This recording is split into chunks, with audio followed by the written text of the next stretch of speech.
Mask والے بھائی، mask والے کیا فرما رہے ہیں بھائی؟ یہ ماسک والا بھی جو ہے نا، ہلو ہلو آواز نہیں آ رہی؟ آ رہی ہے ماسک والے، گل کرو، اب آ رہی ہے؟ ایک منٹ بھائی بات کریں جی، آ رہی ہے السلام علیکم ماسک۔ السلام علیکم، کیا نام ہے بھائی؟ مصطفیٰ۔ مصطفیٰ، کیا حکم ہے بھائی؟ ڈر لگ رہا ہے کسی سے ماسک لگایا؟ بھائی جان ماسک کا مسئلہ ایسا ہے کہ میں ڈر نہیں لگ رہا، تھوڑا سا بس ایسا مسئلہ ہے کہ اوکے، پرائیویسی ہے، پرائیویسی ہے، احترام کرتے ہیں، کوئی بات نہیں، کوئی بات نہیں، جواب نہ دو، صحیح ہے، آپ جو آپ پسند کرتے ہیں وہی بہتر ہے بھائی۔ جی شکریہ، آپ نے سمجھا بھائی۔ میں یہ بتانا چاہ رہا تھا کہ میں آج سے کچھ سال پہلے ایمان میں داخل ہوا، الحمدللہ الحمدللہ، اللہ کا فضل کرم ہے نا، اسلام کی اسٹڈی کر کے اسلام میں داخل ہوا۔ تو میرا مطلب آپ کہاں کے؟ انڈیا کے ہیں یا پاکستان کے ہیں؟ ہندوستان، انڈیا۔ اچھا، انڈیا، اوکے۔ تو میرے بھائی ایسا کوئی مسئلہ نہیں ہے کہ اہل سنت والی جماعت سے میرا تعلق ہے یا پھر اہل تشیع، اوکے، کیونکہ میرا جو بیک گراؤنڈ ہے وہ تو سارا غیر مذہب ہے۔ میں تو اپنے آپ کو الحمدللہ صرف ایک مسلم ہی کنسیڈر کرتا ہوں آج بھی۔ لیکن آپ سے میرا جیسے ایک سوال ہے کہ جب بھی ہم شیعہ سنی کی بات کریں گے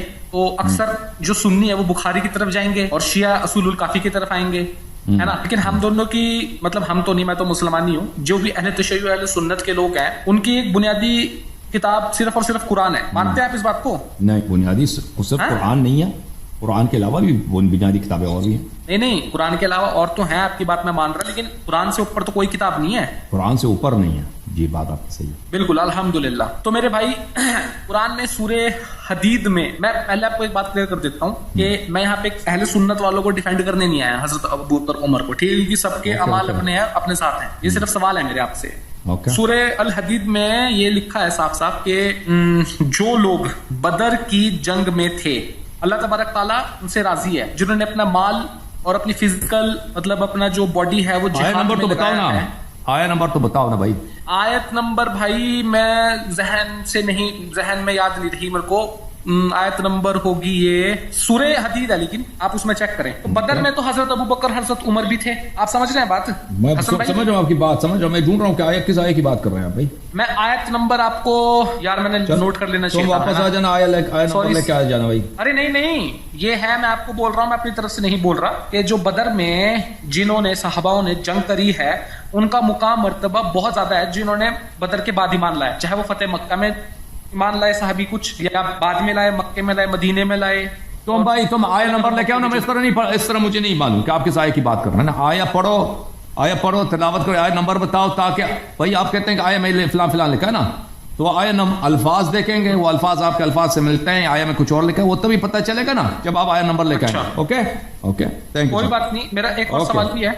اوکے، سوال ایک اور ہے، جیسے اہل سنت میں 4 فقہ ہیں، شافعی، حنبلی، مالک اور حنفی۔ جو اہل تشیع ہے ان کے ایک ہے کہ فقہ جعفری، جو آپ مطلب اکثر فالو کرتے ہیں۔ تو اگر جیسے کوئی میرے جیسا انسان ہے، وہ اہل سنت کی جماعت سے بھی نہیں، اہل تشیع کی جماعت میں سے، تو وہ کس فقہ کو ماننے بھائی؟ مجھے نہیں معلوم۔ مسلمان اس طرح دنیا میں اس طرح کوئی نہیں ہے کہ مسلمان ہے وہ کسی فرقے سے تعلق نہیں رکھتا نا، اس طرح تو یہ تو ایک تھیوری میں ہے جو اس کی کوئی حقیقت ہے ہی نہیں، ممکن بھی نہیں کہ آپ مسلمان ہیں، کیوں ممکن؟ اور مسلمان ہونے کے بعد آپ کا تعلق کسی فرقے سے نہیں ہے۔ مجھے تو نہیں معلوم کہ وہ کیا کرے گا، پر نماز کیسے پڑھے گا، روزہ کیسے رکھے گا، احکام پہ عمل کیسے کرے گا، ٹھیک ہے، مجھے نہیں معلوم اس کا سارا۔ دیکھو میری بات سنو بھائی، جو امام جعفر صادق ہیں سارا وہ بھی صحیح نہیں ہے، جو امام حضرت ابو حنیفہ سارا وہ بھی صحیح نہیں، سارا صحیح ہے، سارا صحیح ہے۔ جو امام جعفر صادق علیہ السلام کا ہے وہ سارا صحیح ہے، ٹھیک ہے نا، بات ہماری یہی ہے کہ سارا صحیح ہے۔ اب جو کہتا ہے سارا صحیح نہیں ہے وہ دلیل لے کے ہے نا، بات یہی ہے کہ جب پیغمبر صلی اللہ علیہ وسلم نے فرمایا کہ تم اہل بیت علیہ السلام کی اتباع کرو گے کبھی گمراہ نہ ہو جاؤ گے، جب قرآن نے فرمایا کہ اہل بیت علیہ السلام کو میں نے پاک کیا ہے، پاکیزہ کیا ہے، ان میں کسی قسم کا رجس نہیں ہے، تو اس کا مطلب یہی ہے کہ وہ سارا صحیح ہے۔ اب آپ کہتے ہیں سارا صحیح نہیں ہے، تو آپ کو تو کچھ پتہ ہے نہیں۔ اب یہ ہندو سے آپ مسلمان ہوئے ہیں، اب آپ مسلمان ہونے کے بعد بھی آپ کو پتہ نہیں ہے کہ کس فرقے سے تعلق رکھتے ہیں، تو آپ یہ نہ کہہ دو کہ سارا صحیح نہیں۔ ہمارا موقف ہے، اسی لیے ہم بیٹھے ہیں، ہم کہہ رہے ہیں کہ سارا صحیح ہے، ہم اسی لیے بیٹھے ہیں کہ ہمارا ادعا یہی ہے کہ جتنے بھی اختلافات ہیں شیعہ میں اور غیر شیعہ میں، اور ہر اختلافی مسئلے میں، چاہے وہ بڑا مسئلہ ہے چھوٹا مسئلہ ہے، اس میں شیعہ حق پر ہے، ٹھیک ہے، سارا صحیح۔ اچھا ایک سوال ہے میرا کہ یہ جو آپ کا جو فقہ ہے اس میں بنا ولی کی اجازت کے بنا نکاح ہوتا ہے؟ بغیر ولی کے اگر وہ رشیدہ ہے تو ہو سکتی ہے، اگر وہ اتنی عورت ہے کہ صاحب عقل ہے، وہ اپنے کاروبار خود چلاتی ہے، کام خود کرتی ہے نا، تو پھر کر سکتی ہے۔ لیکن اگر اس طرح نہیں ہے، بچی ہے، اس کی عقل کم ہے، تو وہ اس کو اچھے برے کا اتنا احساس نہیں ہے، اس کے وہ اپنے والد کے سرپرستی میں ہے، تو پھر نہیں، وہ والد کی اجازت کی ضرورت۔ ٹھیک ہے بھائی، ایک سوال اور والد کی یا دادے کی، اس کے اوپر دوسروں کی نہیں ہے. پھر اگر والد یا دادا دنیا میں نہیں ہے تو پھر اس کی کوئی نہیں, ولی کوئی نہیں. ٹھیک ہے نا, تو اس کا کوئی اور ولی نہیں بن سکتا, یہ آپ کا مطلب جعفری فقہ میں ایسا نہیں ہے؟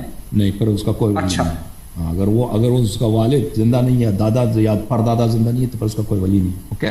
اوکے, خدا حافظ میرے بھائی. اوکے, تھینک یو بھائی. ایک سوال ہے, ایسا آپ کوئی کام کا سوال تو کرتے نہیں, ہمارے یہاں پہ اصول دین پہ بات ہے نا. آپ کیا سوال, آخری سوال کر لو بھائی.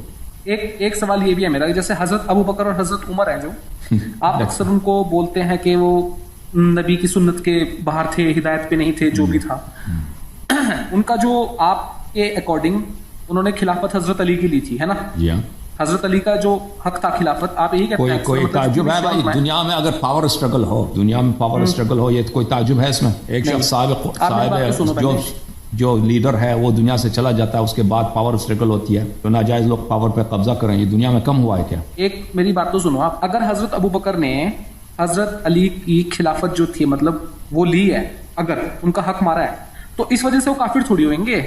دیکھیں, اگر کوئی شخص دین میں بدعت داخل کرتا ہے نا, وہ ڈیپینڈ کرتا ہے کہ آپ کس کی حق لیتے ہیں نا. آپ اگر کسی بچے کا حق لے لو تو اس سے آپ کافر تو نہیں ہوئے نا, لیکن اگر آپ دین میں بدعت داخل کرتے ہیں, لوگوں کو دین سے نکال دیتے ہیں, تو بالکل وہ کفر ہے. مثلا آپ کی خلافت شرعی نہیں ہے اور آپ کہتے ہیں میں یہ شرعی ہے, تو یہ بدعتی جو ہوتا ہے یہ کافر ہوتا ہے. اس کے علاوہ نصوص ہیں بہت زیادہ ہمارے پاس اہل بیت طاہرین علیہم الصلوۃ والسلام سے, جو اہل بیت علیہم الصلوۃ والسلام کا حق ضائع کرے نا, حق ضائع کرے, جو اہل بیت علیہ السلام سے محبت نہ کرے, ان پہ ظلم کرے, وہ کافر ہوتا ہے. ٹھیک ہے نا. اگر آپ یہ کہتے ہیں کہ بھائی وہ تو پھر تو کلمہ تو پڑھتا تھا, پھر اس کے بعد جی کلمہ پڑھتا تھا, بہت سارے لوگ دنیا میں کلمہ پڑھتے ہیں لیکن اس کے باوجود وہ کافر ہوتا ہے. کلمہ پڑھنے کے باوجود ایک شخص جو کلمہ پڑھتا ہے, مثلا وہ کعبے کو جو ہے وہ گالی دیتا ہے, کعبے میں جا کے پیشاب کرنا چاہتا ہے, یہ کافر ہے, یہ واجب القتل ہے. ٹھیک ہے نا. اس طرح نہیں ہے. اگر کوئی ہر شخص کلمہ پڑھتا ہے, وہ کلمہ پڑھنے کے بعد بھائی وہ کوئی کافر نہیں بنتا. نہیں, شہادتین پڑھنے کے بعد جو شخص شہادتین پڑھتا بھی ہے, اس کے باوجود وہ کافر بن سکتا ہے. وہ دیکھنا پڑے گا اس کا عمل کون سا ہے. اگر عمل ایسا ہے کہ وہ کفری عمل ہے تو وہ کافر ہو سکتا ہے. ٹھیک ہے نا. بھائی میری بات تو سنو آپ, اگر انہوں نے حضرت علی کا حق لیا ہے نا, ابو بکر نے یا پھر حضرت عمر نے, تو وہ گناہ ہے. میں تو بول رہا ہوں بس وہ آپ لیتے ہی مان لو, تم ابھی ہندو سے مسلمان میں تم اتنا مان لو کہ وہ گناہ کار ہے, ختم. اچھی بات بھائی, نہیں گناہ کار کی وجہ سے کفر کا فتویٰ آپ نہیں, سنو, آپ کافر ہونے کا ٹیگ کیسے لگا دیں گے؟ وہ انہوں نے کبھی اللہ کے نبیوں نے انکار نہیں کرا. دیکھیں میں نے عرض کیا آپ کی خدمت میں نا, آپ جب میں کفر کا ٹپا لگا دیتا ہوں, اس کے ساتھ میں اس کے استدلال بھی پیش کرتا ہوں. اس طرح تو نہیں آپ میری باتوں کو نہ سنیں. ایک شخص استدلال کرتا ہے, مثلا کہتا ہے یہ عمل کفر ہے, اس کی استدلال کو نہ سنو, پھر آ کے اعتراض کرو. دین میں بدعت داخل کرنا اور اللہ تعالیٰ رسول پاک صلی اللہ علیہ وسلم کو سے منافقت رکھنا, یہ باتیں جو ہیں سبب کفر ہیں. اس طرح نہیں ہے کہ اگر جیسے ابھی میں نے عرض کیا کہ ہر شخص جو شہادتین پڑھتا ہے وہ کافر بن ہی نہیں سکتا. نہیں, دنیا میں بہت سارے لوگ ہیں شہادتین پڑھتے ہیں, لا الہ الا اللہ محمد رسول اللہ کہتے ہیں, اس کے ساتھ ان سے کفری عمل صادر ہوتا ہے. اگر کسی شخص سے کفری عمل صادر ہوتا ہے, مثلا وہ بدعت دین میں داخل کر دیتا ہے یا ایسی چیز کہہ دیتا ہے جو سبب کفر ہوتا ہے, حالانکہ وہ کلمہ گو ہے, پھر بھی وہ کافر بن جاتا ہے. ٹھیک ہے نا. سمجھ میں آئی نا بات آپ کو؟